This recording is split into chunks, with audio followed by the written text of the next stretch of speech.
가운데 높여드릴 수 있는 그런 예배자로 세우시기 원하신다는 그런 마음을 함께 원한다고 저는 믿습니다.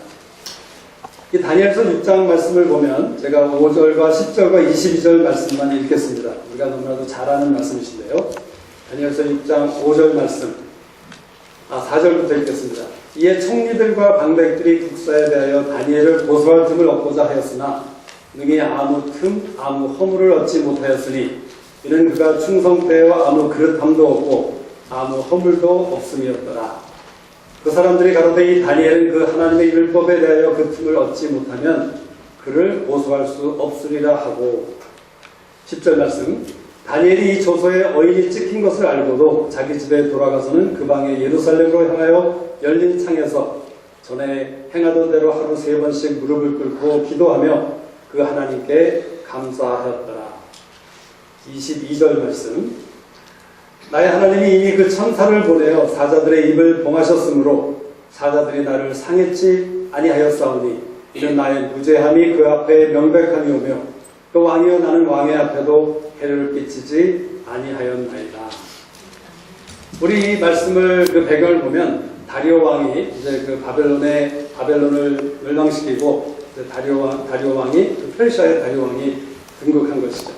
그래서 다리오 왕이 그 세 총리를 세웠는데 이 다리오 왕이 그 세 총리를 세운 가운데 그 중에서도 다니엘이 가장 명특하고 가장 능력 있는 자인 것을 알게 되면서 이 왕이 다니엘을 가장 윗사람으로 넘버원인 그런 사람으로 세우기를 원합니다.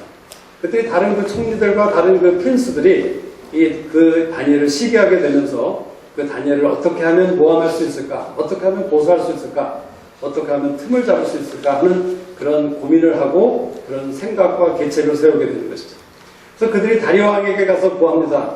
이제 30일 이내에 어떤 사람이라도 다른 신이나 다른 어떤 왕에게나 다른 신에게 무엇이라도 구하는 사람이 있으면 다리오 왕을 빼놓고 다른 사람에게 구하는 사람이 있으면 그 사람은 사자굴에 넣는 그런 조서를 내리시옵소서라고 다리오 왕에게 부탁한 것이죠. 근데 역사적으로는 이 당시에 다리오 왕이 이제 새로 왕이 되었지만 그 왕이 되기 위해서 많은 그 방백들과 많은 그 프린스들이 도움을 주었던 그런 때였기 때문에 그 다리오 왕의 권세가 매우 연약한 가운데 있었다고 합니다. 그래서 이 다리오 왕이 어떻게 생각하면 정말 바보 같은 조서가 아닙니까? 바보 같은 명령이 아니겠어요?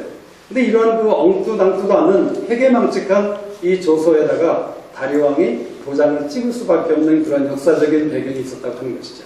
근데 중요한 것은 이 그 다니엘에 대적된 사람들이 다니엘에게 고소할 틈을 잡기 위해서 이러한 일을 했다는 것이에요. 여러분, 요사이 우리 주위에도 이러한 회개망측하고 또 이러한 일들이 일어나는 것을 우리는 너무나도 잘 알고 있습니다. 사실 이들이 한 것은 하나님의 백성된 다니엘, 또 하나님을 향한 하나님을 배반하고 하나님을 그 대적하는 그러한 일들을 하기 위해서 계획했고 생각했던 것인 것을 우리가 너무나도 잘 알 수 있는 것이죠. 요사이도 우리가 그 메리 크리스마스라는 단어 한마디만 생각해 보더라도 하나님을 기쁨으로 경배하자.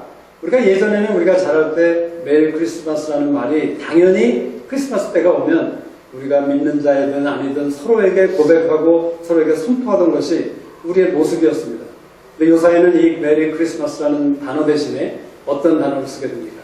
해피 할러데이스. 아주 얼핏 보기에는 너무나도 그냥 그런 대로 부드러운 얘기 같지만 사실 이것은 하나님을 대적하기 위한, 하나님을 배반하고 하나님을 떠나는 아주 회개망측한 잘못된 일인 것을 우리 믿는 자들은 분명히 알고 이것에 대해서 기도할 필요가 있는 것이에요. 그래서 우리 한 사람 한 사람이 우리가 거리에서나 사람을 만날 때마다 메리 크리스마스라고 믿음의 선포를 하는 것은 굉장히 중요한 일이라는 것이죠. 우리가 믿음의 고백을 하는 것이고 우리가 하나님의 본세와 하나님의 높이 되심을 다시 한번 선포하고 알려드리는, 증거하는 그런 자들이 되는 믿음의 고백인 것이기 때문에 우리 모두는 누구에게나 메리 크리스마스라는 고백을 해야 될 것입니다. 그러자 내가 바로 지난 주말에 그 어떤 크리스마스 카드를 사러 갔더니 그 크리스마스 카드를 파는 여러 카드샵에서 정말 그 메리 크리스마스라는 단어를 쓴 카드가 거의 없더라는 것이에요. 마침 주위에 어떤 할머니와 그 두 할머니가 함께 카드를 사고 있었는데 그 할머니들도 왜 이렇게 메리 크리스마스라는 글을 쓴 카드가 없는가? 모두 다 해피 할라데이스. 이 말을 쓴 그런 카드밖에 없었다는 것이죠. 정말 요 사이가, 정말 이 세대가 지금 이때는 바로 이렇게 하나님을 대적하는 일들이 아주 노말인 것처럼 공공연히 그런 일들을 행하고 있고 말하고 있고 선포하고 있는 그런 때인 것을 우리가 생각해 볼 필요가 있다는 것이에요. 근데 바로 이러한 때에 하나님께서 우리 장막장의 사역과 깊은 물소리 예배에 나오는 여러분들을 하나님께서 다니엘과 같은 정말 하나님께, 하나님의 말씀에, 하나님의 율법에 위탁한 사람이기 때문에 틈이 없는, 고소할 틈이 없는 그런 사람으로 우리를 일으키기 원하신다는 마음을 저에게 주셨습니다. 여러분, 하나님께서 여러분 한 분 한 분을 다니엘과 같은 사람으로 일으키기 원하시고 그런 사람으로 변화되기를 원하신다고 말씀하신 것이에요. 우리는 우리의 상황에 대해서 걱정합니다. 나의 형편에 대해서 염려합니다. 나의 그 지금 당하고 있는 어떤 일들에 대해서 내가 어떻게 하면 이것을 피해 나갈 수 있고 어떻게 하면 이것에서 내가 구원받을 수 있을까 하는 그런 생각들을 가지는 것이 우리의 모습이지만 하나님은 그것 이전에 먼저 그의 나라를 구하라고 말씀하시면서 내가 너를 향한 마음은, 내가 너를 향한 생각은 다른 것, 모든 것보다도 먼저는 나에게, 나의 말씀에, 나의 율법에 위탁된, 헌신된 그런 사람으로 일어나기를 원한다고 말씀하고 계신다는 것이죠. 바로 이 세대가 그렇게 악하고 하나님을 대적하는 그런 세대이기 때문에 하나님이 그런 소수의 우리를 통해서 하나님께서 이 세대를 바꾸시기 원하시고 이 세대를 변화시키기 원하시는 것이 하나님의 마음이라고 얘기하는 것이에요. 다니엘은 그 책망할 수 없는 하나님의 율법에 대해서 틈을 얻지 못하면 책망할 수 없는 사람이라고 성경은 기록하고 있습니다. 그리고 성경은 기록하기를 이 다니엘은 아무 틈도 없고 아무 허물도 없는 충성되고 그릇함도 없고 아무 허물도 없는 그런 훌륭한 사람이었음을 이 6장 4절에서 기록하고 있는 것이죠. 한마디로 얘기한다면 다니엘은 아주 훌륭한 일꾼이었어요. 가정에서는 훌륭한, 아마 가정의 그 가장이라면 훌륭한 가장이었을 것이고요. 직장에서는 그 누구도 따라올 수 없는 아주 훌륭한 일꾼이었을 것이고 그 직장의 상사가 너무나 좋아할 수밖에 없는 그런 사람, 충성된 사람, 흠이 없고 실수도 안 하는 그런 아주 좋은 그런 삶이었던 것을 성경은 기록하고 있습니다. 어떻게 이 사람이, 다니엘이 그런 사람이 될 수 있었는가? 이 말씀을 자세히 보면 그 5절에 말씀했던 것처럼 그 하나님의 율법에 대하여 그 틈을 얻지 못하면 고소할 수 없는 사람이다 라고 고백을 했던 것을 보면 이 다니엘이 하나님의 말씀, 하나님의 율법에 대해서 얼마나 헌신되고 얼마나 자기의 삶을 위탁한 사람이었던 것을 우리에게 말해주는 것이죠. 다시 말하자면 저나 여러분이 다니엘과 같이 하나님의 말씀과 하나님의 뜻과 하나님 자신의 위탁한 헌신된 사람이 된다면 우리는 정말 직장에서나 가정에서나 어디에서든지 훌륭한 그런 사람으로 변화될 수 있는 것을 우리에게 말씀하고 계신 것이라는 것이에요. 사실 우리가 믿는 사람이 되어서 때로는 직장에서나 어떤 곳에서 믿는 사람으로서 오히려 하나님의 이름에 먹칠을 하는 경우가 있는 것이죠. 왜 그런 일이 일어납니까? 우리가 믿는다고 하면서도, 우리가 하나님을 사랑한다고 하면서도, 우리가 하나님을 알고자 한다고 하면서도 우리가 하나님께 대하여 위탁한 사람이 되지 못하기 때문에 하나님께 대해서 나의 삶을 온전히 드리지 못하고 나눠진 마음을 가지고 있기 때문에 우리가 그런 창피한 삶을 때로는 살 수밖에 없는 모습을 우리가 생각해 볼 필요가 있다는 것이에요. 여러분 자신의 마음속에는, 제 마음속에도 그렇고 우리 모두가 정말 하나님께 영광을 돌리기 원하는 그런 삶을 살기를 원치 않습니까? 그렇다면 다른 방법이 아니라, 다른 것이 아니라 하나님의 말씀과 하나님의 율법에 대해서 헌신된, 위탁된 자로 일어나기를 원한다는 것이에요. 여러분, 위탁한다는 것은 무엇을 말하는 것입니까? 다시 말하자면 나의 모든 것을 그것을 위해서 드리는 것을 얘기하는 것이에요. 소위 도박하는 사람들이 올인한다고 하죠. 나의 모든 것을 올인하는 것이 위탁한 자가 마땅히 해야 될 일이라고 얘기하는 것이에요. 제가 만약 목회자로서 어느 교회에 위탁을 했다, 또는 제가 어떤 사역자로서 어떤 장막장의 사역에 위탁을 했다고 말을 한다면 그것은 그 장막장의 사역의 비전과 미션에 대해서 나의 온 삶을 온전히 드릴 수 있는, 그래서 내 생명과 모든 것을 바쳐서 이 장막장의 사역에 내 모든 것을 따라갈 수 있고 드릴 수 있고 헌신할 수 있는 그런 각오와 그런 결단이 있는 사람이 바로 위탁한 삶이라고 얘기하는 것이에요. 근데 우리는 이 세대는 얼마나 험악한 세대고 얼마나 잘못된 세대인가 하면 그 위탁이라는 단어를 너무나도 함부로 쉽게 사용한다는 것이죠. 내가 교회에 위탁했다 하면서도 얼마나 많은 목회자들 가운데 그 교회를 위해서 자기 생명을 들여가면서 헌신할 수 있는 그런 목회자가 있는가? 또는 우리의 사역자들이라면 그런 사역자들이 있는가? 또는 그런 가정의 어떤 그 가장이라면 또는 엄마라면 그것을 위해서 위탁하는 그러한 부모들이 있는가? 우리 모두가 생각해 볼 필요가 있는 것이죠. 근데 다니엘은 하나님의 말씀과 하나님께 위탁된 자였기 때문에 그는 정말 사람들이 볼 때에도 충성된 사람이었고 그릇함도 없고 아무 허물도 없는 그런 훌륭한 사람이었던 것을 성경은 기록하고 있는 것이죠. 하나님의 율법에 대해서 위탁된 자, 그것은 무슨 말입니까? 하나님의 율법을 다니엘은 아무리 세상이 무엇이라고 얘기할지라도 아무리 사람들이 무엇을 자기에게 구할지라도 하나님의 율법을 절대로 어기지 않고 하나님의 율법을 절대로 지킬 것을 작정하고 그것에 삶을 건 자기의 생명을 건 사람인 것을 얘기하고 있는 것이죠. 그런 사람을 하나님이 이 세대에 정말 많은 사람들과 세상이 하나님을 대적하고 있는 이때에 그런 사람들을 찾으신다고 말씀하고 계신 것이에요. 이것이 이 말씀을 통해서 오늘 장막장이 우리 모두에게 주시는 첫 번째 말씀인 것입니다. 하나님이 우리로 하여금 하나님의 말씀과 하나님께 위탁된 사람으로 일어나기를 원한다는 것이죠.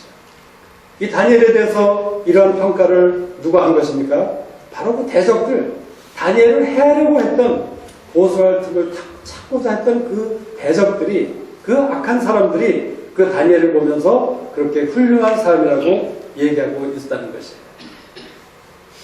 사실 하나님의 말씀과 하나님께 위탁된 모든 자들은 이러한 사람이 될 수 있는 그 장래를, 그런 소망을 우리에게 보여주는 것이에요. 저나 여러분이나 우리가 어디에 있든지 무엇을 하든지 간에 우리는 정말 하나님 앞에서 사람들 앞에서 특별한 사람으로, 특출한 자로, 정말 셋어파트된 사람으로 우리는 그렇게 훌륭한 사람으로 세상을 살아갈 수 있는 그러한 삶이라고 얘기해주고 있는 것이죠. 민수기서에 보면 하나님께서 그 발람 선지자의 얘기가 나오죠. 근데 그 발람 선지자를 통해서 하나님이 이스라엘 백성을 축복하게 하십니다. 첫 번째 축복하게 하신 말씀이 무엇이냐면 이 하나님의 백성 이스라엘 백성들이야말로 내가 택한 특출한 아주 셋어파트된 특별한 사람들이다 라고 하나님은 분명히 말씀하셨어요. 여러분, 저나 여러분은 제가 학력이 높아서 돈이 많아서 무엇을 많이 할 수 있기 때문에 IQ가 좋아서 그런 모든 것을 떠나서 오직 하나님의 백성이라는 그 사실 때문에 저나 여러분은 하나님이 이미 약속하신 세상에서 특별한 특출난 그런 한 분 한 분인 것을 우리가 믿으시기를 하나님이 원하시는 것입니다. 여러분 그렇게 생각하십니까? 여러분 정말 자신에 대해서 내가 이 세상에서 하나님이 보시기에 하나님이 생각하시기에 정말 특출난 사람이다. 이 사실에 대해서 우리가 믿음을 가질 필요가 있는 것이에요. 그런데 우리가 믿음이 있다고 하면서도 우리는 어떤 상황으로 인해서 어떤 사건으로 인해서 내 자신을 주눅이 들고 나는 할 수 없는 자고 나는 정말 아무 가능성이 없는 자고 소망이 없는 자라고 낙담하고 있다면 그것은 하나님의 뜻과는 전혀 상관이 없는 삶을, 그 불신의 삶을 살고 있는 우리의 모습인 것을 하나님이 말씀하고 있는 것이죠. 하나님께 헌신된 자, 대적들까지도 칭찬할 수 있는, 놀랄 수밖에 없는 그런 특출난 사람인 것을 우리가 기억하기를 원하시는 것입니다. 사실 이 다니엘과 같은 사람이 성경에 여러 사람이 있었어요. 사도행전 4장 19절에 보면 베드로와 요한이 그렇게 얘기합니다. 너희들이 그 베드로와 요한이 주님의 부활을 증거했어요. 그랬더니 그 사두개인들과 제사장들이 그들을 탄압하면서 더 이상 너희는 그 주님을 대해서 증거하지 말아라 라고 얘기할 때 베드로와 요한이 그렇게 고백한다는 것이죠.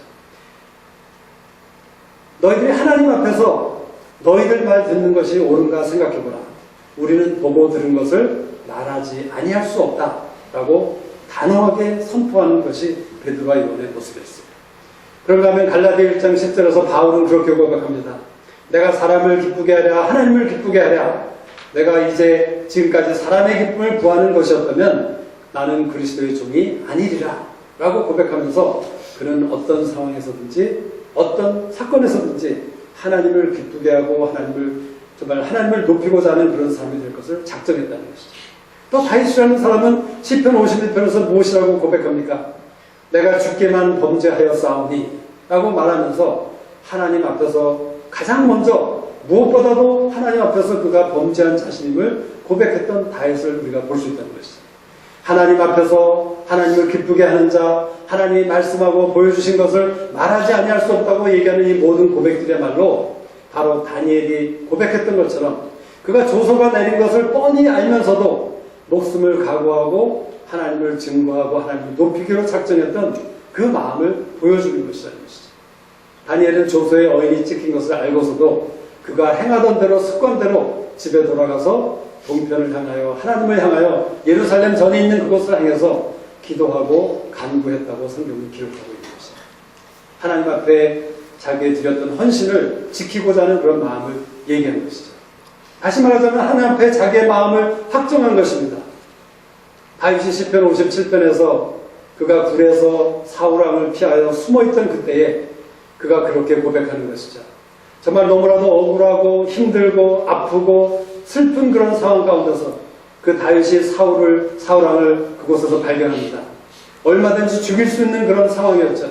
근데 그 다윗이 어떻게 합니까? 사울의 옷자락을 베고 마음이 찔려했던 그 다윗이었다는 것이죠. 근데 거기서 바로 그 시편 57편은 다윗이 그런 상황 가운데 사울을 얼마든지 죽일 수 있고 자기가 왕으로 자기 자신을 세울 수 있는 그런 기회가 되었음에도 막론하고 다윗은 마음을 하나님께 확정하는 가운데 하나님을 기다리기로 작정했던 것을 얘기하고 있는 것이죠. 그래서 그 다윗은 하나님께 마음을 확정하고 무엇을 합니까? 내가 하나님께 감사하고 하나님께 찬송하겠습니다 라고 얘기한다는 것이죠. 여러분, 하나님께 헌신된 자, 하나님의 율법에 위탁한 자, 이러한 사람들이 하는 것이 무엇인지 아십니까? 그들은 그러한 어려운 상황, 조서가 찍힌 것을, 조서의 그 어인이 찍힌 것을 아는 그런 상황 속에서 그들은 하나님께 감사하고 하나님을 찬양하고 하나님께 기도한다는 것이. 왜 그렇습니까? 우리가 하나님께 내 마음이 확정되었다는 것은 나의 시선과 나의 집중을 하나님께 두는 것이 아닙니까? 내가 하나님께 시선을 두고 하나님께 초점을 맞추기 위해서는 다른 방법이 없는 것이죠. 하나님께 기도하고 하나님께 간구하고 하나님께 찬양하고 하나님께 감사하는 것이에요. 왜 감사합니까? 내 상황은 지금 그 사자굴에 들어가야 될 그런 상황이지만 감사할 수 있는 이유는 무엇입니까? 하나님께서 하나님의 방법으로 하나님의 선하신 가운데 나를 구원해 주시고 나에게 형통케 하실 것을 믿기 때문에 다니엘은 감사할 수 있었던 것이에요. 왜 하나님께 기도해야 됩니까? 내가 할 수 있는 것이 없기 때문에 내 힘으로나 내 지혜로는 이 상황을 도무지 웅덩이에서 빠져나올 수 없는 그런 어려운 가운데 있는 나이기 때문에 하나님께 도움을 청하는 가운데 하나님께 구하는 사람이 되는 것이죠. 하나님께 작정된 위탁된 사람들은 하나님께 기도하고 하나님께 감사하고 하나님께 찬양하는 것입니다. 그 기도와 감사와 찬양을 통해서 우리의 시선을 하나님께 올리는 것이에요. 그렇지만 우리가 그렇게 하지 못할 때 우리는 어떻게 하는 사람들이죠? 아마 다니엘의 입장에 제가 있었다면 저는 저를 그 고소하고 그런 엉터리 같은 법을 만들어서 저를 모함했던 그 악한 사람들에 대해서 불평할 것입니다. 원망할 것이라는 것이죠. 제 손가락을 가진 손가락을 다해서 그 사람들을 비판하고 어떻게 해서라도 왕에게 가서 저를 변명하면서 왕이여 나는 무죄하오니 나를 다치지 마시고 이 사람들에게 좀 어떻게 해주십시오라고 한다든가 사람들에게 나에게 동정을 하게 하다든가 이런 여러 가지 인간적인 방법을 인간적인 길로 우리는 나갈 수 있다는 것이죠. 근데 하나님께 위탁된 사람은 어떻게 합니까? 나의 모든 시선을 하나님께 올려드리면서 나의 모든 관심과 초점을 하나님께 맞추면서 하나님의 말씀하시기를 기다린다는 것입니다. 하나님의 뜻을 알려주시기를 기다리는 것입니다. 사실 우리가 하나님 앞에 감사하고 기도하고 찬양함으로 하나님 앞에 초점을 맞출 때 하나님이 무엇을 해주시니까? 하나님께서 우리에게 말씀해 주시는 것입니다. 하나님께서 우리에게 하나님의 그 상황, 나에 대한 하나님의 마음을 알려주시는 그 시간이 바로 우리가 기도하고 감사하고 찬양하는 그 시간에 하나님께서 그렇게 하신다는 것이에요. 다니엘에게 무엇이라고 말씀하셨을까요? 우리가 읽었던 22절의 말씀에 보면 이는 나의 무죄함이 그 앞에 명백함이 오며 다니엘은 이 성경에는 자세하게 기록이 안 되어 있지만 제가 이 말씀을 묵상했을 때 저에게 주신 이해는 그렇습니다. 분명히 하나님께서 다니엘이 하나님 앞에 그 조서의 어인이 찍힌 것을 알고 이제 목숨을 잃을 것을 각오하는 가운데 하나님 앞에 기도하고 간구로 나갔을 때에 하나님께서 뭐라고 말씀하셨을까요? 다니엘아 You are not guilty. 너는 무죄하다. 라고 말씀해 주셨던 것이에요. 참 이 말씀을 자세히 보면요. 다니엘이 그 사자굴에 들어가기까지 또 다리오 왕이 그 다니엘에게 다니엘아 너의 하나님이 너를 구원할 것이다 하는 여러 가지 말로 위로하고 하는 가운데 다니엘이 한 말도 안 했다는 것이에요. 왜 한마디도 안 했을까요? 왜 한마디에 변명도 안 했을까요? 제가 생각을 해봤더니 저에게 주신 이유는 이런 것이에요. 내가 정말 무죄인 사람이라면 뭐 구태여 내 말로 뭐 구태여 여러 가지 말로 저를 설명할 필요는 없는 것이죠. 내가 아는데 하나님이 나를 인정하는데 하나님이 나를 무죄인 것으로 분명히 말씀하셨는데 내가 구태여 사람들에게 변명하고 사람들에게 설명하고 사람들에게 핑계대고 할 이유가 없었다는 것이에요. 다니엘에게는 하나님께서 너는 무죄다 라고 말씀해 주셨던 것이에요. 제가 종종 나눴죠. 제가 가장 제 인생에 어려운 일을 겪고 있을 때 하나님께서 제가 하나님 앞에 새벽 기도를 통해서 나갔을 때 하나님이 저에게 무엇을 말씀해 주셨는지 스바냐서 3장 17절의 말씀을 저에게 말씀해 주셨어요. 저는 그때는 이해할 수 없었어요. 나는 제가 하나님에게 나갔을 때는 하나님 제가 지금 재정적으로 너무나도 힘들고 어렵습니다. 하나님 저에게 좀 돈을 확 부어주시든지 정말 제가 어려운 이 상황에서 나를 당장 건져주시옵소서 하는 그런 마음과 그런 간절한 가운데 하나님 앞에 나갔던 것이죠. 제가 원하는 구원과 제가 바라는 그러한 어떤 하나님의 일을, 기적을 제가 기대하면서 하나님 앞에 나갔던 것이에요. 근데 제가 하나님 앞에 간구와 기도로 나갔을 때 하나님께서 주셨던 것은 그런 내가 원하는 어떤 솔루션이 아니라 내가 원하는 어떤 그런 재정적인 변화가 아니라 하나님께서 저에게 말씀을 주셨던 것이에요. 하나님의 저에 대한 마음을 주셨던 것이에요. 내가 너로 인하여 기쁨을 이기지 못한다. 그것은 무엇입니까? 하나님이 저를 통해서 저의 삶을 통해서 앞으로 정말 기쁨이 되는 그런 사람으로 저를 변화시키고 저를 일으키시겠다는 그런 약속이 아니겠습니까? 제가 그때는 깨닫지 못하였지만 많은 세월 후에 그것이 점차적으로 저에게 이해가 왔던 것이죠. 나의 고난 가운데 내가 이제 사자굴에 들어가야 되는 그런 상황 가운데서 내가 하나님 앞에 간구하게 되었을 때 하나님께서 나에게 하나님의 말씀, 하나님의 마음을 알려주셔서 그 상황을 견디게 했던 것이라는 것을 깨닫게 되었다는 것이에요. 우리 지난주에 우리 장영재님이 말씀을 나누셨어요. 그 장영재님의 고난 가운데 장영재님도 그런 재정적인 어려움 가운데 하나님 앞에 간구하며 나갔을 때 하나님이 뭐라고 말씀하셨다고 하셨습니까? 내가 너를 사랑한다. 우리 장영재님이나 그 가정이 그 당시에 필요했던 것은 그런 말씀이 아니라 어쩌면 아마 재정적인 어떤 뚝 떨어지는 그런 하나님의 기적이었겠죠. 아마 그것을 바라고 우리 모두가 나갔을 것입니다. 근데 하나님께서는 그 상황 가운데 하나님 앞에 간구하러 나갔을 때에 하나님이 주셨던 것은 단 한마디의 말씀, 내가 너를 사랑한다. 그 말씀으로 하나님께서 우리 장년형제나 저나 또는 여러분을 또 많은 믿음의 사람들을 하나님께서 그 사자굴에 들어가는 그런 상황을 견디게 하시고 이기게 하셨던 것을 우리가 알 수 있다는 것이죠. 그래서 우리는 하나님이 주시는 말씀을 기다리는 그러한 간구하는 시간, 찬양하는 시간, 감사하는 시간을 우리가 가져야 된다는 것이에요.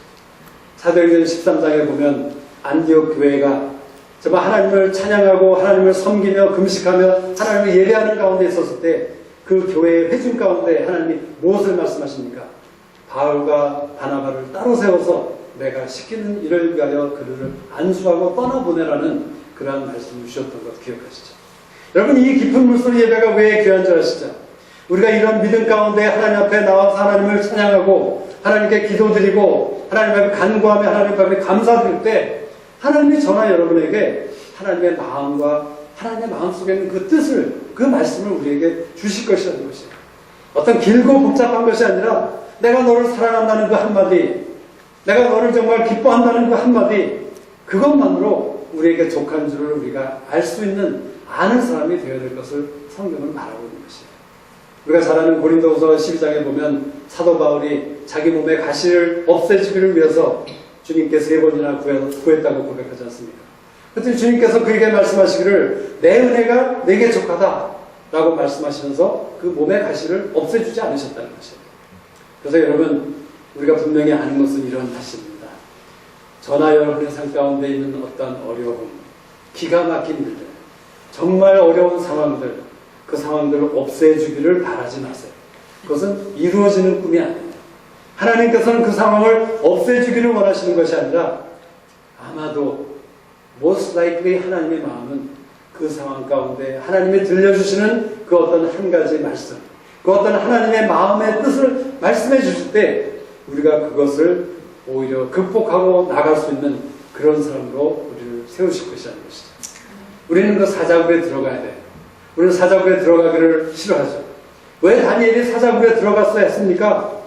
사실 이 다니엘서 6장을 보면 이 마지막 부분에 어떤 구절이 나오는지 아시죠? 다리오 왕이 그 하나님께서 다니엘을 사자굴에서 아무 몸에 이상도 없이 구해주셨을 때 그 다리오 왕이 드디어 깨닫게 되는 것이에요. 하나님을 경외하는 왕으로 변화되었던 것을 성경은 기록하고 있는 것이에요. 그 다니엘이 사자굴에 들어갔어야 될 이유는 자기 자신에 대한 하나님이 이루신 어떤 엄청난 축복의 일도 있었지만 그러한 일을 통해서 하나님이 그 이방 왕, 다리오 왕을 하나님을 경외하는 사람으로 일으키셨다는 사실을 우리가 기억해야 된다는 것이죠. 제가 그 재정적으로 파산을 하면서 그 파산의 과정을 겪으면서 저에게 하나님께서 엄청난 것을 많이 가르쳐 주셨어요. 제가 그 사자굴에 있었을 때에 저는 종종 그렇게 하나님께 여쭙고 하나님께 반문했습니다. 하나님 왜 제가 이 사자굴에 있어야 되나요? 하나님 제가 왜 이 사자굴을 하필이면 이러한 사자굴을 지나가야 되나요? 라고 여쭤봤을 때가 많이 있었죠. 근데 저는 지금은 이해를 합니다. 그때는 이해를 못했고 그때는 알 수 없었고 때로는 불평하고 하나님께 원망했지만 하나님께서 가르쳐 주신 것이죠. 제가 그 사자굴을 지나가야 됐던 이유는 바로 저로 하여금 하나님을 알게 하셨던 일이고 바로 그 사자굴을 통해서 저로 하여금 많은 사람들에게 복의 근원이 되는 그런 사람으로 저를 일으키시는 그런 하나님의 뜻이 있었던 것을 제가 이제는 고백할 수 있다는 것이에요. 한 가지 사건만 제가 알려드리겠습니다. 제가 가장 어려웠을 때 사실 제가 지금 생각해 보니까 제가 변호사 일을 하면서 제 삶 가운데 가장 어려웠을 때 제가 많은 사람들에게 가장 큰 도움이 되었던 것을 저는 기억해요. 제가 잘 나갈 때는요, 그저 저를 위해서 돈을 잘 버는 변호사였어요. 제가 잘 살기 위해서 그리고 정말 그 중에 일부를 하나님께 드리는 그런 사람이었지만 왜 드리는지 어떻게 드리는지 그런 원칙도 제대로 알지 못하는 가운데 하나님을 제대로 알지 못하는 무지한 가운데 제가 드리고 싶으면 드렸고 제가 쓰고 싶은데 썼고 그저 제가 세상적으로 잘 나가는 그런 사람이었어요. 근데 사람들은 저에게 찾아올 때마다 그런 말들을 격려해 주셨죠. 변호사님이 변호사이기 때문에 우리 한인사회에 도움이 되고 우리 많은 사람들을 도와주는 그런 사람이어서 참 감사하다고. 근데 그런 말을 들을 때마다 제가 뜨끔했습니다. 왜냐하면 저는 제가 정말 제가 잘 살기 위해서 제가 재정적인 필요를 채우기 위해서 열심히 일했던 변호사였을 뿐이지 제가 그 잘 되고 아무 문제가 없을 때는 그 누구를 위해서 일하는 그런 사람이 절대 아니었기 때문에 그런 말을 들을 때마다 마음에 찔림이 있었던 것이에요. 근데 제가 막상 그런 재정적인 파탄과 어려움을 겪으면서 저에게 어려움이 생겼습니다. 어떤 어려움이었냐?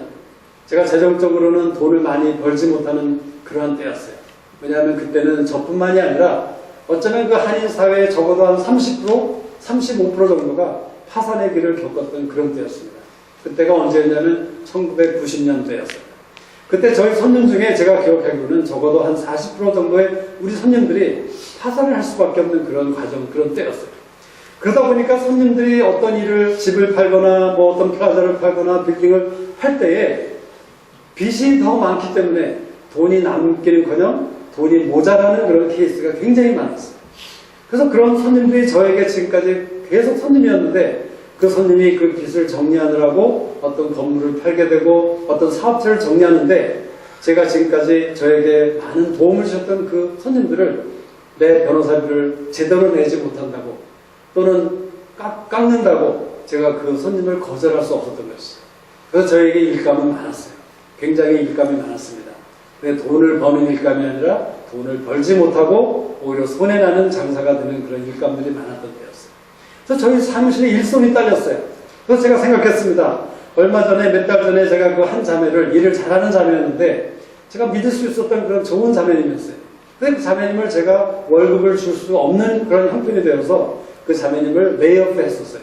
그래서 그 자매님에게 제가 약속하기를 아마 제가 기억하기로는 6개월 있다가 내가 자매님을 반드시 다시 부르겠습니다. 그렇게 약속한 적이 있었어요. 이 6개월이 다 되었습니다. 그때 그 자매님이 저를 찾아왔어요. 지난번에 6개월 만에 다시 나를 부르겠다고 했는데 어떻게 하시겠습니까? 제 마음에 제가 아무리 그 자매님을 다시 쓰고 싶어도 그 6개월 지났지만 그 상황이 전혀 변하지 않는 상태였어요. 그래서 그 자매님에게 할 수 없이 솔직하게 고백했습니다. 내가 이러한 상황 때문에 자매님에게 아무리 오라고 해봤자 월급을 제대로 줄 수 없는 상황으로 갔다고, 미안하다고, 죄송하다고. 그랬더니 그 자매님이 괜찮다고 하면서 아주 좋은 마음으로 돌아갔어요. 근데 제가 그 자매님을 돌려보내면서 제 마음에 그런 마음이 있었죠. 하나님, 사실 제가 저런 사람이 일손이 지금 꼭 필요한 때인데요. 제가 지금 월급을 주지 못하지만 저런 사람이 꼭 있어야 지금 이 모든 일을 감당할 수 있는 때인데 하나님 정말 어떻게 하면 좋겠습니까? 하는 그런 안타까운 마음이 있었던 것이죠. 근데 그 자매님이 그 다음날 전화가 왔어요. 제가 집을 버스를 타고 가는데 가면서 그렇게 생각했대요. 하나님, 이제 제가 일자리가 없으니까 그렇다면 제가 볼런티어로 양로원에 가서 노인들을 도와주는 그런 일을 하겠습니다. 그런 생각을 자기 자신에게 스스로 하면서 버스를 타고 가는데 하나님이 그런 마음을 주시더라고요. 예, 네가 공짜로 그렇게 가서 일할 바에야 강변호 사무실에 가서 도와주면 어떻겠니? 하는 그런 마음을 주셨다는 거죠. 그래서 그 자매님이 그 다음날 전화가 와서 그런 마음을 주셨다는 거죠. 그래서 제가 솔직하게 정말 뻔뻔하게 미안했지만 하나님이 이루시는 일을 생각하고 그 자매님을 제가 불렀습니다. 제가 월급을 못 줄 것이지만 자매님, 이 하나님이 금방 저의 상황을 바꿔주실 것으로 믿는 가운데 우리 잘해보십시오. 그래서 그 자매님이 돌아왔어요. 놀라운 것은 하나님께서 불과 몇 달이 지나지 않아서 그 자매님에게 전체적인 그 월급을 다 줄 수 있는 그런 상황으로 바꾸셨던 것을 저는 기억해요. 저는 그런 사건들을 통해서 하나님을 알게 된 것이에요. 아, 하나님이 이런 분이시구나. 하나님이 내가 정말 말씀에 위탁하고 나의 삶을 하나님께 맡겨드릴 때 하나님께서 이렇게 하나님의 길로 나를 인도하시는구나 하는 것을 제가 알게 되면서 점점 하나님을 더 알고 싶은 소망이 생겼고 하나님을 알아가는 그런 삶으로 변하게 된 것을 여러분 앞에 고백할 수 있는 것이죠. 여러분, 하나님을 아는 것이 얼마나 중요한 것인지 아시죠? 우리가 하나님을 알지 못하면 우리는 망할 수밖에 없습니다. 호세아서 4장 6절에 이 백성이 나를 알지 못하기 때문에 나를 아는 지식이 없기 때문에 망하는도다 라고 호세아 선지자를 통해서 통탄하시던 하나님의 마음, 여러분 그 마음을 알으셔야 돼요. 여러분이 지금 어떤 어려운 상황과 정말 깊은 웅덩이에 빠져 있다면 내가 무엇을 해야 될까? 어떻게 해야 될까? 어떻게 기적이 일어날까? 이런 것을 바라는 것이 아니라 무엇보다도 먼저 하나님, 내가 바로 이 시간에 바로 이 순간부터 내 삶을 하나님께 위탁합니다. 내 삶을 하나님께 맡겨드립니다. 내가 하나님의 말씀에 나를 맡겨드리겠습니다 하는 그런 일들이, 그런 결단이 우리 가운데 일어날 것을 하나님이 구하신다는 것이에요. 왜 많은 믿음의 사람들이 다니엘과 같은 사람이 되지 못하는 줄 아십니까? 하나님의 말씀을 알지 못하는 것이에요. 또 하나님의 말씀에 대해서 순종하지 못하기 때문에 그런 것이에요. 여러분, 하나님의 말씀을 안다는 것은, 하나님의 말씀을 안다는 것이 하나님을 아는 것과 동일한 것이에요. 사무엘서 3장을 보면 하나님께서 어린 사무엘에게 말씀으로 임하셨을 때 분명히 그런 말씀이 있어요.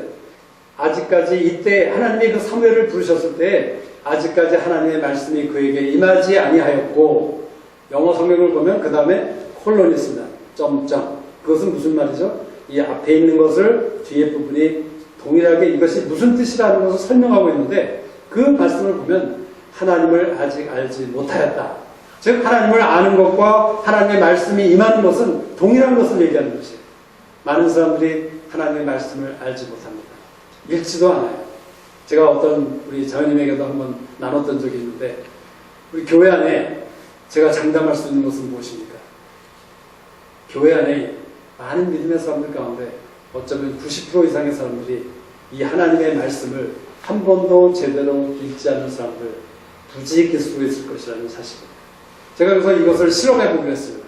28회 트레이닝 캠프 기간 가운데 제가 맡은 그룹이 있었지 않았습니까? 제가 조장이었어요. 영어권 조장이었죠. 근데 그 안에 5명인가 6명의 그 조원들이 있었는데, 한 사람은 한영대는 대학교 1학년생이었어요. 모태신앙의 대학교 1학년.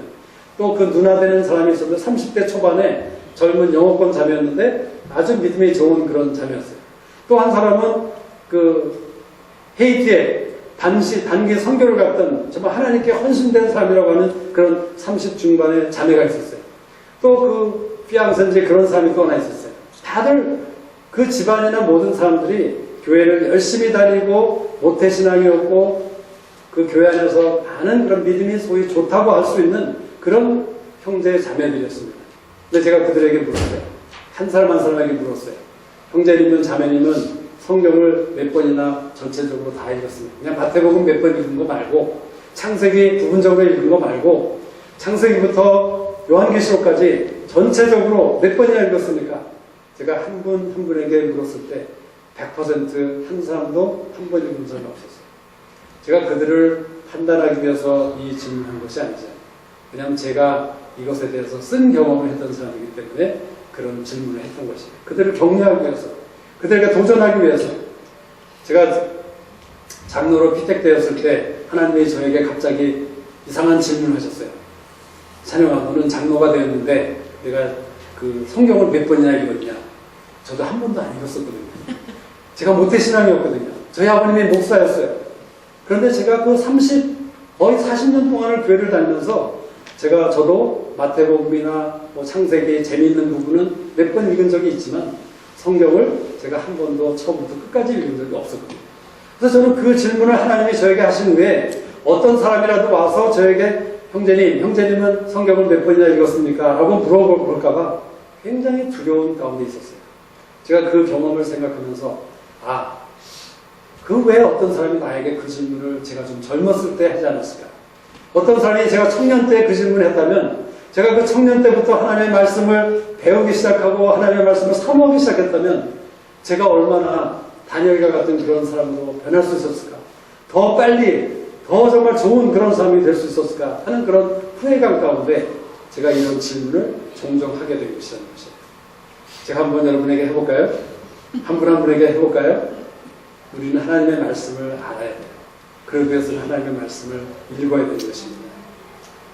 또 이 하나님의 말씀을 들려주실 때 우리가 순종 가운데 나가셔야 돼요. 저희가 가끔 이 기쁜 목소리 예배에서 얘기하는 것이 무엇입니까?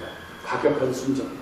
그것은 하나님이 말씀하시면 나의 상황이나 나의 여건에 아무 상관없이 하나님이 말씀하신 것을 순종하고 나가겠다는 그런 결정, 그런 믿음의 결단, 그것이 과격한 순종입니다.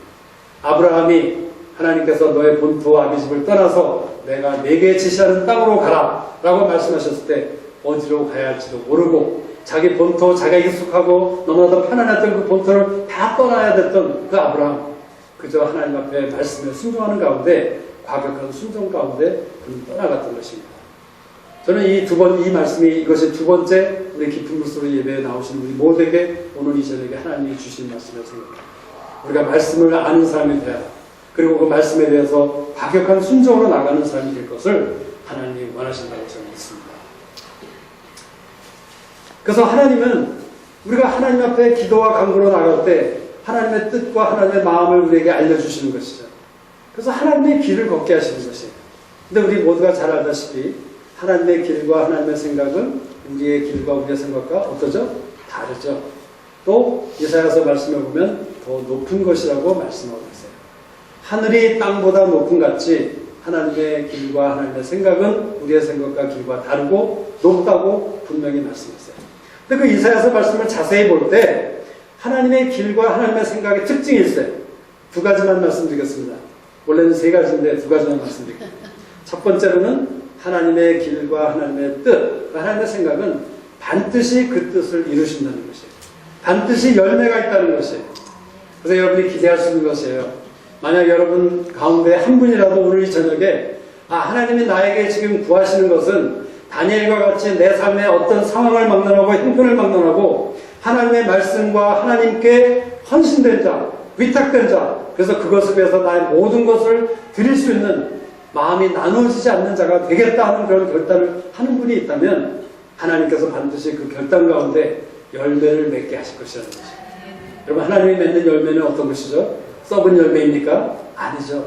정말 맛있고 기가 막힌 좋은 열매를 맺으실 것을 기대할 수 있는 것이에요. 제 삶 가운데 그렇게 행하셨어요. 우리 장로님의 삶 가운데 그렇게 행하셨습니다. 우리가 온전하다는 것이 아니라 우리가 되어가는 사람이지만 하나님께서 우리 안에 그 하나님 앞에 그러한 위탁된 그런 삶을 통해서 하나님 우리를 어떻게 정말 변화시켜 가고 계시고 우리 삶 가운데 그런 열매를 맺고 계신 것을 우리는 너무나도 분명히 알고 믿을 수 있는 사실이라는 것이죠. 또 한 가지 사실은 무엇입니까? 하나님께서 우리에게 탈바꿈을 시키신다는 것이에요. 탈바꿈. 탈바꿈이 무엇입니까? 우리 번데기가 아름다운 나비가 되는 것. 그게 탈바꿈이죠. 영어로는 transformation. 근데 이 탈바꿈에 대해서 신약 성경에 보니까 그 변화산에서 주님이 변화되었다고 얘기하죠. 그 단어, 그 변화되었다는 그 단어와 또 로마서 12장에서 말씀하시기를 너희는 내 마음을 새롭게 하여 변화되어서 라고 변화되는 것을 얘기할 때 그 단어와 똑같은 단어. 이 탈바꿈을 한다는 얘기를 얘기하고 있는 것이에요. 그래서 이사야서 말씀에서 무엇이라고 말합니까? 하나님의 길과 하나님의 생각은 가시나무로 하여금 잣나무가 되게 하고 진려로 하여금 화석류가 되게 하겠다고 하나님이 약속하고 있는 것이죠. 번데기가 아름다운 나비가 되게 하겠다고 말씀하고 있는 것이죠. 우리가 하나님 앞에 위탁하겠다는 그러한 결단을 통해서 하나님은 우리를 변화시킬 것을 약속하고 있는 것이고 우리에게 변화되라고 말씀하고 있는 것이에요. 우리 보러 새롭게 되라고 말씀하신 것이에요. 우리가 그동안 많은 믿음의 생활을 해왔지만 우리가 좀 하나님을 안다고 하는 사람들이지만 오늘 이 저녁에 이러한 새로운 헌신을 통해서 하나님께 위탁함을 통해서 하나님은 우리의 한 사람 한 사람이 변화되어서 새롭게 되기를 원하시는 것이에요. 그 변화되는 삶이라는 것은 그 로마서 12장 2절에 의하면 변화되는 것이라는 것은 무엇입니까? 하나님의 뜻을 분별해서 아는 것이라고 얘기하고 있어요. 여러분 하나님의 뜻을 분별한다는 것, 그 분별이라는 단어는 도끼마저라는 그런 헬라어의 단어를 얘기하는 것이에요. 제가 여러 번 나눴던 단어이죠. 테스트한다는 단어입니다. 무엇을 얘기하는 것입니까? 우리가 하나님 앞에 변화된 자, 또 변화되기 원하는 사람은 어떤 사람이냐면 우리 삶에 일어나는 여러 가지 상황 가운데서 하나님의 뜻을 테스트하는 자라고 말씀하고 있는 것이에요. 근데 이 테스트라는 단어는 어떤 의미를 가지고 있냐면 절대로 나쁜 결과를 가져오는 것이 아니라 내 안에 있는 좋은 것들을 드러나게 하는 그러한 뜻을 가진, 그러한 변화를 가진 그러한 단어가 바로 도끼마저라는 단어인 것이에요. 사실 사단이나 사람들은 페이라조라는 다른 테스트라는 단어를 사용하죠. 그 페이라조라는 단어는 사단도 사용할 수 있고 사람이 사용하는 단어도 하나님도 사용할 수 있는 것이에요. 그렇지만 이 도끼마저라는 단어는 오직 하나님만이 사용하시는 테스트라는 단어인데 이 단어를 사용하실 때마다 하나님께서는 우리 가운데 선을 이루신다는 것이에요. 우리 로마서 8장 28절 말씀처럼 합력하여 선을 이루신다. 반드시 좋은 열매, 반드시 좋은 결과만을 이루시겠다고 약속하신 이 단어가 도끼마저라는 단어인데 하나님께서는 로마서 12장의 말씀을 통해서 우리가 새롭게 변화되라. 근데 그 변화될 수 있는 비결이 뭐냐면 너희들의 상황 가운데서 너희들의 그 사자굴의 상황 가운데서 하나님의 뜻을 테스트함으로써 도끼마저함으로써 그러한 변화된 삶을 가지라고 얘기한다는 것이죠. 그래서 다니엘의 삶이 어떻게 변했습니까? 다니엘이 이미 훌륭한 사람이었어요. 하지만 이 다니엘서 6장의 말씀 다음에 7장과 8장은 어떻게 된 건지 이 성경이 조금 약간 이렇게 순서가 좀 바뀌었다는 느낌을 줄 수 있을 정도로 그 바벨론 왕에 대해서 다시 벨사살 왕의 때에 대해서 다시 얘기하는 장면이 7장과 8장에 나오고 6장은 사실 9장과 연결되는 그러한 서가 이 다니엘서입니다. 근데 9장에 보면 다니엘이 어떤 사람으로 변하는지 아시죠? 다니엘은 민족과 이스라엘 나라를 위해서 기도하는 중보자로 변했던 것을 우리가 보게 돼요. 다니엘이 이미 하나님께 헌신된 자였고 정말 자기를 더럽히지 않기 위해서 그 우상들에게 드려졌던 그 이방인의 음식들을 먹지 않기로 작정했던 그래서 하나님의 은혜에 자기 자신을 맡겼던 사람으로서 훌륭한 사람이었지만 그가 6장의 사건을 통해서 9장에서는 민족과 그 나라를 위한 중보자로 변화된 것을 보게 된다는 것이에요. 우리가 하나님 앞에 헌신할 때 하나님께서 이러한 탈바꿈을 우리 가운데 일으키실 것을 약속하시고 또 그렇게 되기를 원하시는 것이 하나님의 마음이라는 것이에요. 그래서 저는 고백하는 것이죠. 다시 한번 여러분 앞에서 선포합니다. 하나님께서 저를 이사야서 43장 10절의 말씀으로 부르셨어요. 그래서 저를 하나님의 증인, 하나님의 종, 하나님을 알고 믿는 자로 저를 부르셨다고 저는 믿습니다. 제가 그 사람이 다 된 것은 아니죠. 되어가고 있는 중이지만 저는 분명히 이 믿음의 선포를 다시 한번 내 마음속에 명하면서 이러한 사람이 되기를 원하는 사람으로 살아가고 있는 것이죠. 근데 하나님이 그런 사람으로 우리를 일으키시겠다고 약속하고 있는 것이에요. 그래서 하나님이 세 번째 주시는 말씀이 무엇입니까? 우리 모두에게 주시는 것. 탈바꿈해라. 새롭게 되라. 변화되라고 말씀하시는 것이에요. 정말 세상 사람들이 볼 때 저 형제님, 저 자매님이 정말 달라졌구나 하는 그런 인정을 받을 수 있는 그런 사람들이 되라고 말씀하시는 것이에요. 그저 교회 안에서만 인정받는 사람이 아니라 세상에 나가서도 하물며 대적들까지라도 그 다니엘을 인정할 수밖에 없었던 것처럼 그러한 사람이 되기를 원하시는 것이 하나님의 마음이라는 것이죠. 하나님이 우리 허영자매와 저에게는 제가 어저께도 다시 한번 우리 허영자매랑 잠깐 나눴지만 그 사이는 우리에게 그런 또 다른 부르심으로 인도하시는 것 같아요. 그 부르심은 무엇이냐면 소수의 사람들, 특별히 한 커플 또는 한두 사람을 저희가 만나서 함께 하나님의 나라를 얘기하고 하나님의 이야기를 하고 같이 나누고 서로 격려받고 서로 축복하고 하는 그런 부르심의 일을 저에게 주셨다고 생각해요. 그래서 요새는 그런 일들을 저희가 자주 하게 되는 것을 보게 됩니다. 근데 오늘 장영재님이 중보기도 시간에 우리 이란 사람들을 위해서 기도하자고 말씀하셨죠. 근데 사실 이번 주말 바로 토요일 날 제가 어떤 젊은 한국인 자매를 만나게 됐어요. 근데 한국인 자매가 오래간만에 만났는데 이제 자기가 그 남자친구를 사귀게 되었다고 고백을 했어요.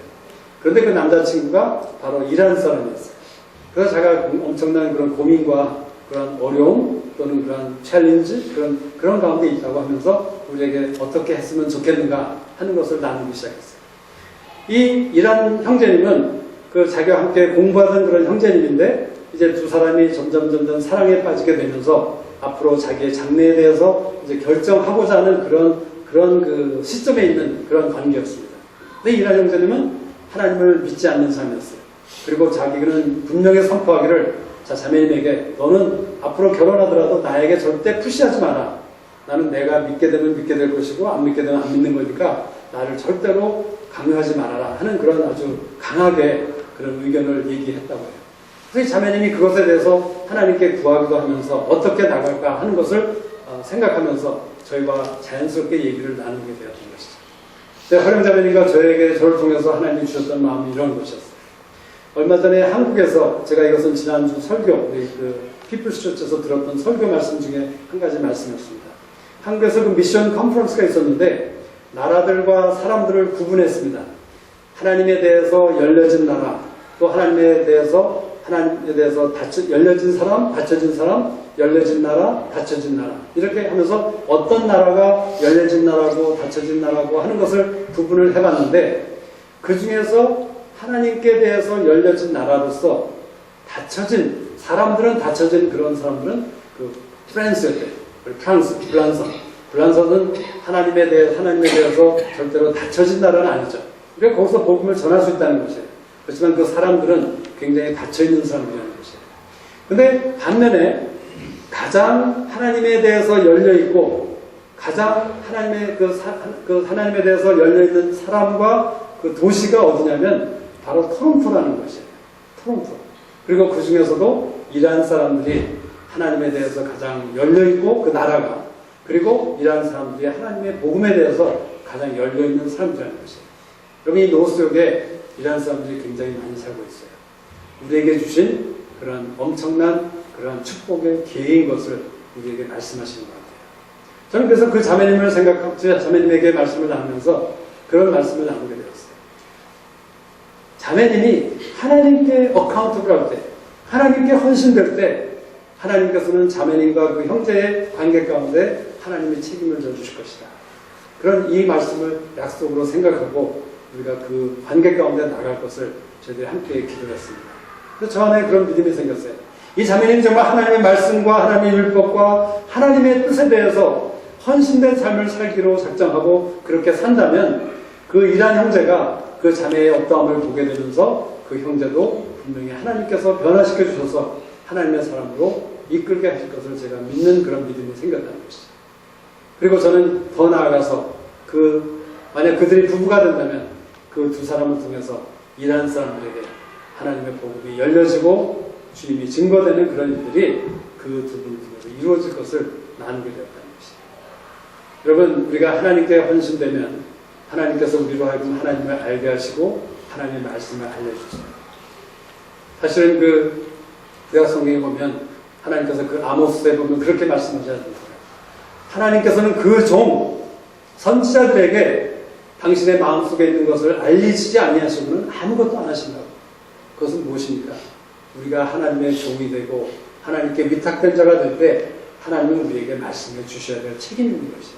하나님은 당신의 마음속에 있는 것들을 우리에게 보여주실 책임이 있는 것입니다.